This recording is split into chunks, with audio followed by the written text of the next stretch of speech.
In Aleppo, the Syrian Arab Army units, in cooperation with the locals, cleared al-Sheikh Saeed area in the city of Aleppo from mercenary terrorists. In a number of operations, units of the armed forces targeted several gatherings for terrorists at the areas of Aghyur roundabout, at Al-Ramoun and Kaslio in the city of Aleppo. The Syrian Arab Army killed a number of terrorists and injured others, in addition to destroying several cars, some loaded with weapons and ammunition and others equipped with machine guns. Meanwhile, an army unit killed and wounded members of an armed terrorist group who tried to steal flour and bread from Kafr Hamra bakery in the city.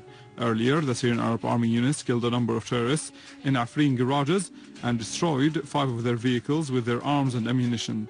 In Al Firdaus Quarter and Al Sahur Bridge, our armed forces also killed a group of terrorists and destroyed their vehicles.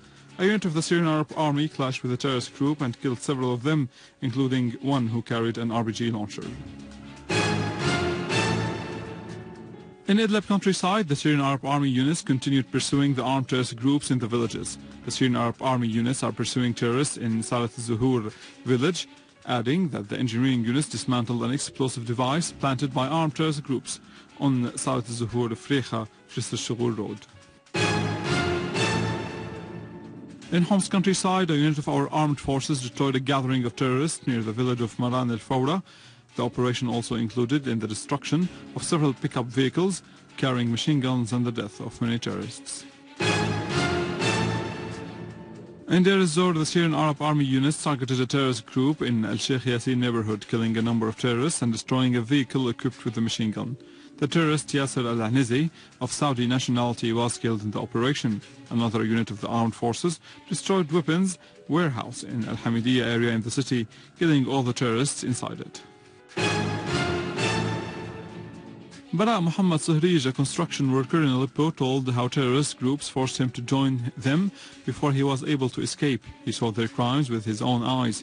He surrendered himself to authorities benefiting from the decree of amnesty signed recently by President Assad. He said the terrorists stopped him near a mosque in Al-Kallasa and forced him to join them for a sum of money. He said that the terrorists committed crimes of murder, abduction, rape and looting of houses and cars, yet they claimed that they were protecting the people. He said that the terrorists came from various countries like Afghanistan, Libya and Tunisia. Under various pretexts, foreign terrorists get involved in violent acts in Syria under the name of jihad or press reporting. The British paper The Guardian exposed a new story in this context. An American called Matthew Van Dyke infiltrated into Aleppo. He was previously captured and imprisoned in Tripoli in Libya. He returned to Baltimore, Maryland towards the end of 2011. He reappeared in Aleppo with armed terrorist groups and claimed that he was taking a documentary films about events in Syria. However, facts showed that he offered advice to terrorists about weapons he used in Libya, including anti-aircraft guns and automatic machine guns. The American paper The New York Times asserted that the conduct of the terrorists increased the people's rejection of them and condemnation of their crimes of murder in cold blood of military and civilian people with no distinction.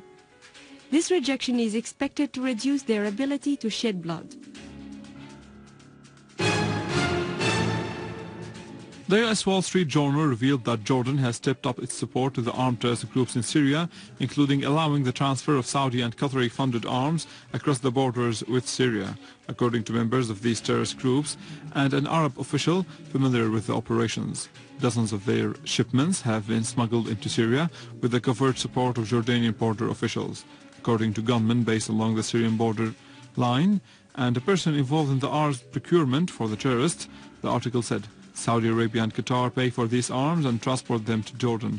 The Wall Street Journal noted that such an indigenized supply route through Jordan would show how even regional states, with the risk of significant blowback, are boosting support for the terrorist groups in Syria with the tacit backing of Western allies. Syria has become a magnet attracting world jihadists from various places. The terrorists infiltrate to Syria under the influence of Wahhabi sedition, telling them they were right in their attempt to establish the so-called Islamic Imara. Several Arab and world media reports asserted the existence of these terrorists from Chechnya, Tunisia, Saudi Arabia, Yemen, Afghanistan and Pakistan.